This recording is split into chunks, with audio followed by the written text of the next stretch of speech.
Olá, pessoal, tudo bem? Sejam bem-vindos a mais um estudo do Vem Segue-me. Essa semana vamos estudar Mateus capítulo 8, Marcos capítulos 2 a 4, Lucas capítulo 7. O tema dessa semana é A Tua Fé Te Salvou. Se você ainda não é inscrito, por favor, se inscreva nesse canal, ative o sininho para receber as notificações e deixe os seus comentários no final da aula, que é muito importante. Nós estudaremos os seguintes tópicos. Os milagres acontecem de acordo com a vontade de Deus e nossa fé em Jesus Cristo. Jesus Cristo tem poder para proporcionar paz em meio às tempestades da vida. Ao sermos perdoados de nossos pecados, nosso amor pelo Salvador se aprofunda. Eu convido você a ficar aqui comigo até o final, que vale muito a pena.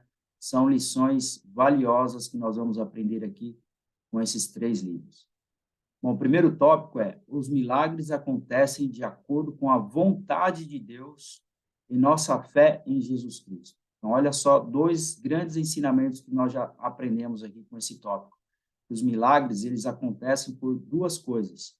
Primeiro, com a nossa fé em Jesus Cristo. E segundo, conforme a vontade de Deus. Mateus 8, de 1 a 3, diz a Escritura: E descendo ele do monte, seguiu uma grande multidão. Eis que veio um leproso e o adorou, dizendo: Senhor, se tu queres, pode tornar-me limpo? E Jesus, estendendo a mão, tocou-o, dizendo: Quero, ser limpo. E logo ficou limpo da lepra. Então, aqui Jesus realizando milagres, conforme descrito nessa escritura, em Mateus 8, de 1 a 3. Outros milagres. Mateus 8, de 14 a 15. E Jesus, entrando na casa de Pedro, viu a sogra deste jazendo com febre. E tocou-lhe na mão, e a febre a deixou, e levantou-se e serviu-os. Então, mais um milagre de Jesus Cristo. Próximo. E chegada a tarde, trouxeram-lhe muitos endemoniados, e com a palavra expulsou deles os espíritos malignos, e curou todos os que estavam enfermos, para que se cumprisse o que fora dito pelo profeta Isaías, que diz: Ele tomou sobre si as nossas enfermidades e levou as nossas doenças. Então, cumprindo a profecia aqui do livro de Isaías, Jesus Cristo aqui curou os que estavam enfermos e expulsou os espíritos malignos. Capítulo 8 ainda, versículo 23 a 25 diz: E entrando nele no barco, seus discípulos o seguiram. Eis que no mar se levantou uma tempestade tão grande que o barco era coberto pelas ondas, ele, porém, estava dormindo. E os seus discípulos, aproximando-se, o despertaram, dizendo: Senhor, salva-nos que perecemos. Então, aqui, Jesus Cristo no barco, junto com seus discípulos, no meio da tempestade, todos os discípulos ali preocupados e desesperados ali com o que estava acontecendo ali no mar, né? O mar muito revolto diante daquela tempestade, mas eles perceberam que Jesus Cristo estava dormindo. E ele disse-lhes: Por que temeis, homens de pouca fé? Então, levantando-se, repreendeu os ventos e o mar, e seguiu-se uma grande bonança. E aqueles homens se maravilharam, dizendo: Quem é este que até os ventos e o mar lhe obedecem? Então, Jesus Cristo ali estava dormindo inicialmente, e quando os homens estavam ali temendo com todo aquele mar revolto e o vento forte, chamaram Jesus Cristo, foi lá, acalmou o mar, acalmou o vento, e foi um grande milagre ali, mais uma vez, mais um milagre realizado por Jesus Cristo, para que todos pudessem testemunhar os seus milagres. Mas um outro milagre nós vemos em Marcos 2, de 1 a 3. Então, aqui a gente entende um pouco porque o Vem Segue-me, ele coloca Mateus, Marcos e Lucas no mesmo tópico. Por quê? Porque o tópico, nesse momento, a lição que nós precisamos aprender é sobre milagres. Então, milagres constam nesses três livros.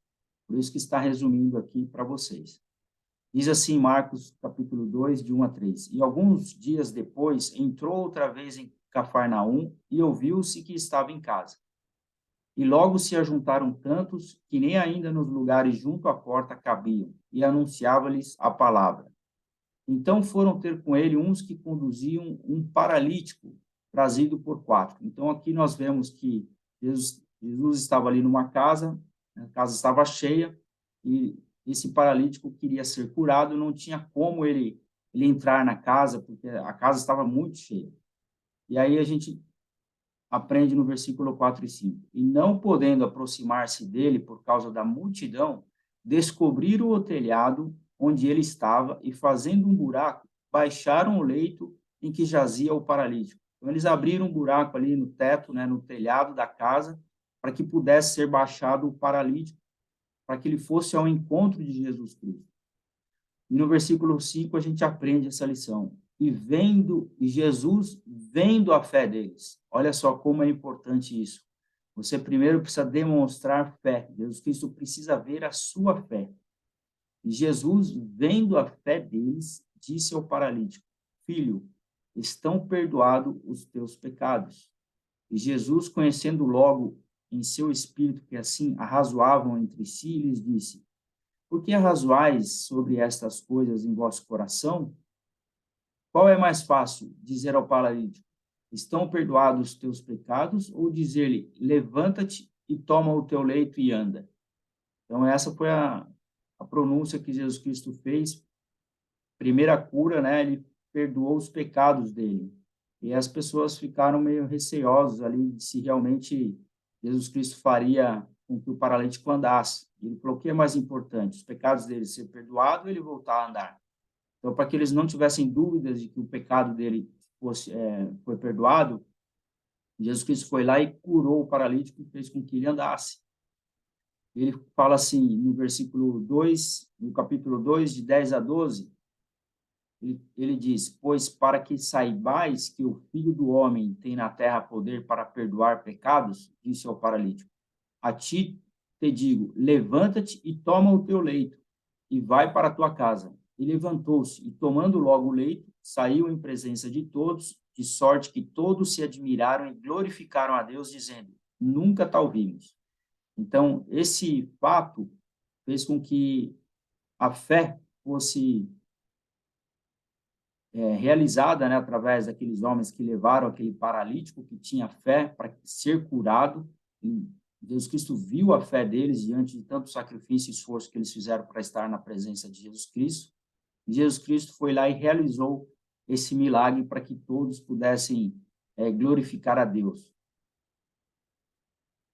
Lucas 7, de 11 a 13, mais um milagre realizado aqui por Jesus. Diz assim: E aconteceu no dia seguinte que Jesus ia a uma cidade chamada Naim, e com ele iam muitos dos seus discípulos e uma grande multidão. E quando chegou perto da porta da cidade, eis que levavam um morto, filho único de sua mãe, que era viúva, e com ela ia uma grande multidão da cidade.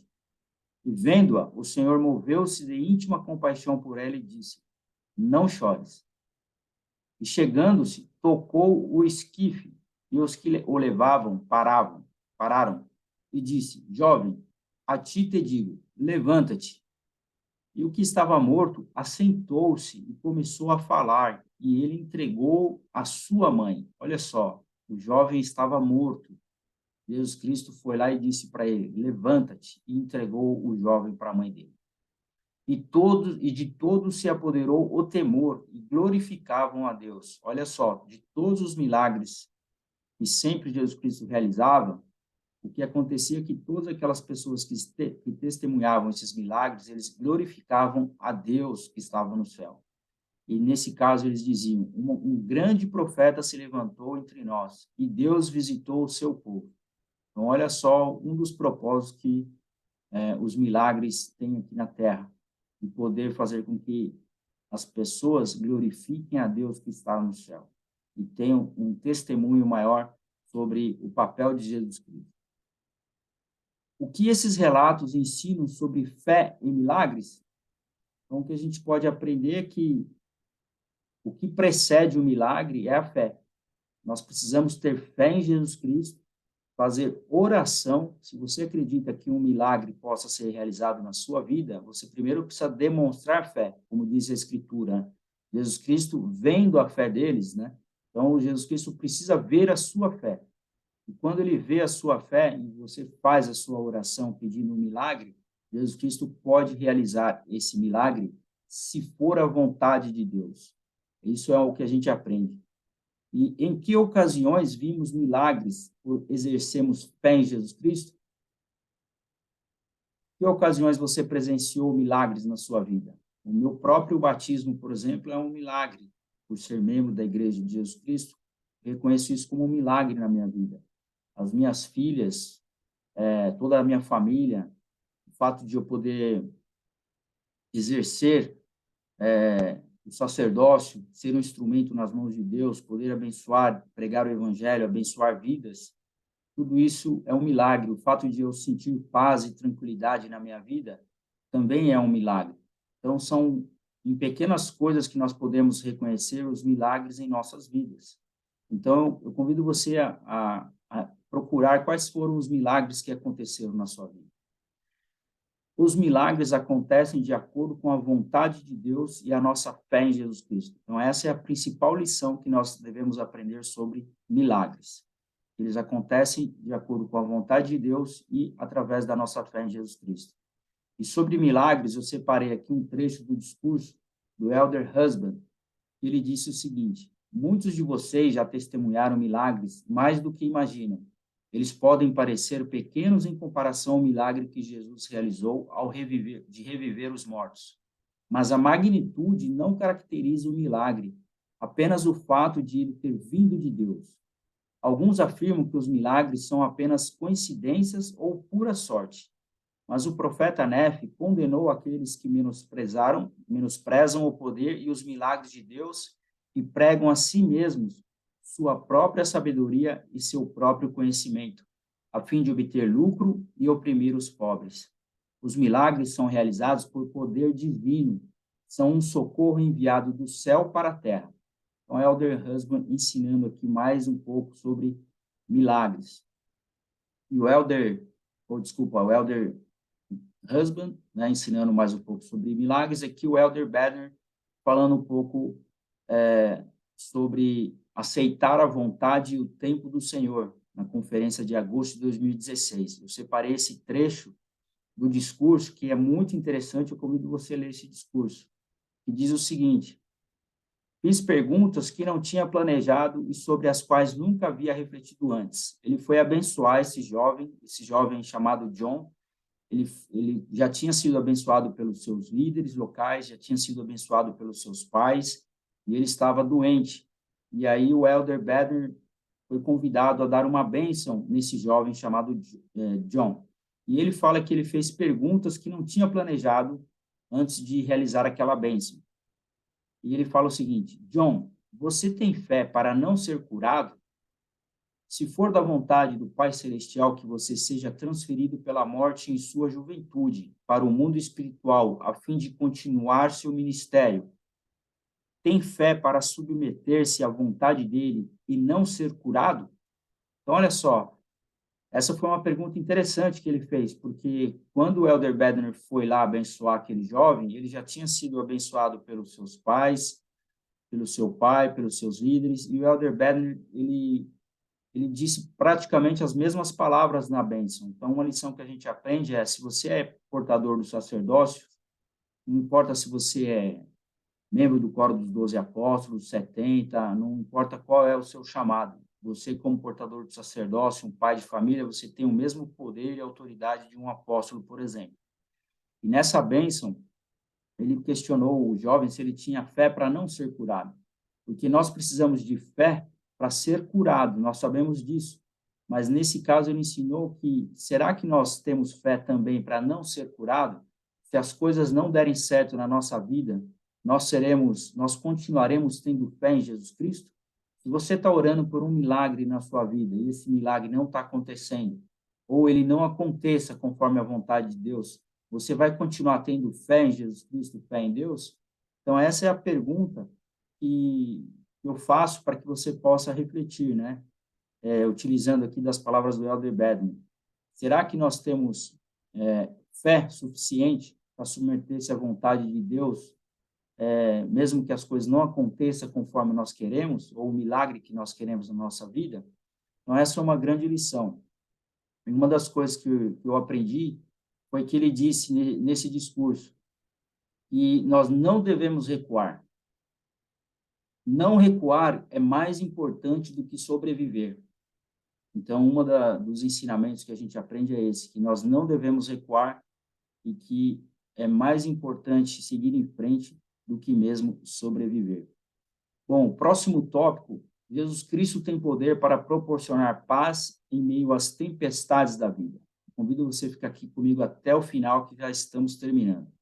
Escrevam uma provação pela qual estejam passando. Se você está passando por alguma dificuldade na sua vida, alguma provação, algum milagre que você gostaria que fosse realizado na sua vida, escreva num papel essa aprovação. Marcos 4, de 35 a 37, diz assim: talvez essas escrituras vão te ajudar a encontrar as respostas para essa provação, para esse desafio que você está enfrentando na sua vida. Marcos 4, 35 a 37. Aqui a gente vê novamente a escritura, não é repetida, aqui é outra escritura, mas que se refere ao mesmo fato. Diz assim: e naquele dia, sendo já tarde, disse-lhes: passemos para o outro lado. E eles, deixando a multidão, o levaram consigo, assim como estava, no barco. E havia também com ele outros barquinhos. E levantou-se uma grande tempestade de vento, e subiam as ondas por cima do barco, de maneira que já se enchia. E ele estava na polpa, dormindo sobre uma almofada. E despertaram e disseram-lhe: Mestre, não te importa que pereçamos? E ele, despertando, repreendeu o vento e disse ao mar: Cala-te, aquieta-te. E o vento se aquietou e houve grande bonança. Então, aqui Marcos, ele repete, no livro de Marcos, ele repete a escritura que já foi citada anteriormente, sobre esse fato de Jesus Cristo aquietar o mar e o vento. E disse-lhes: por que sois tão tímidos? Por que não tendes fé? Então, aqui a gente aprende que, muitas vezes, nós estamos sendo tímidos quando os nossos milagres não estão acontecendo na nossa vida, ou porque nós não estamos tendo fé suficiente. Então, já é um ensinamento aí para a nossa aprovação, para o nosso desafio. Nós precisamos ter mais fé.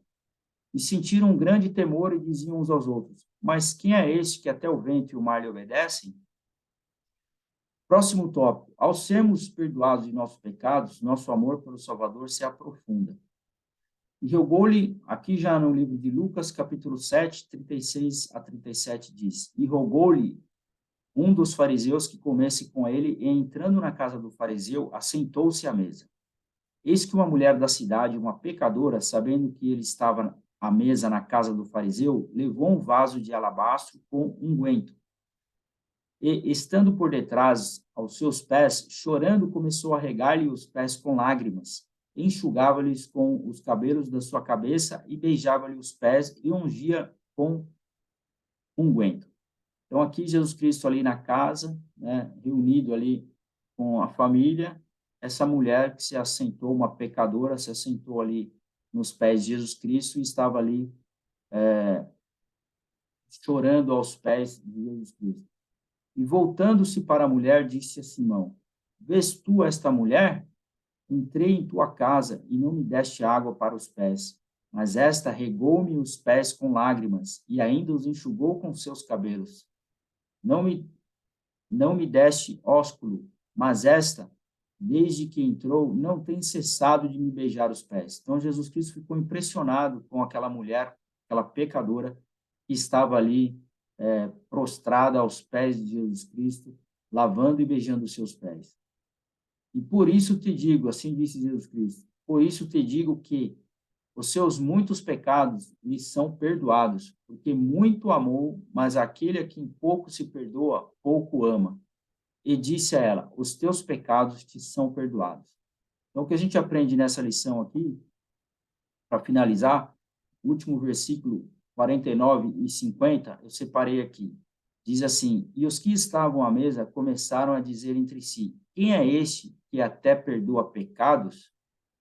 E disse a mulher: a tua fé te salvou, vai-te em paz. Então, as pessoas ficavam impressionadas que Jesus Cristo, além de curar, fazer o cego enxergar, o paralítico andar, eles ficavam impressionados que Jesus Cristo tinha a capacidade de perdoar os pecados das pessoas. E uma grande lição que a gente aprende aqui, que além da fé que essa mulher tinha demonstrado em Jesus Cristo, que a gente aprende é que ela se arrependeu dos seus pecados. Então, se você quer ser salvo na sua vida, você precisa de duas coisas: ter fé em Jesus Cristo e se arrepender dos seus pecados. Jesus Cristo tem essa capacidade de poder nos perdoar e de nos salvar. Bom, próxima aula, Novo Testamento, capítulos 9 e 10 de Mateus, capítulo 5 de Marcos e capítulo 9 de Lucas. Jesus enviou esses 12. Estudaremos os seguintes tópicos. Cristo tem poder de nos curar tanto física como espiritualmente. O Senhor dá aos seus servos poder para realizar sua obra. Quando estamos a serviço do Senhor, ele nos inspira com o que devemos dizer. Um encargo para os apóstolos modernos. Bom, muito obrigado a todos. Eu convido você a compartilhar essa aula. Deixe aqui o seu comentário sobre qual foi o maior milagre que aconteceu na sua vida. Até a próxima semana. Um forte abraço.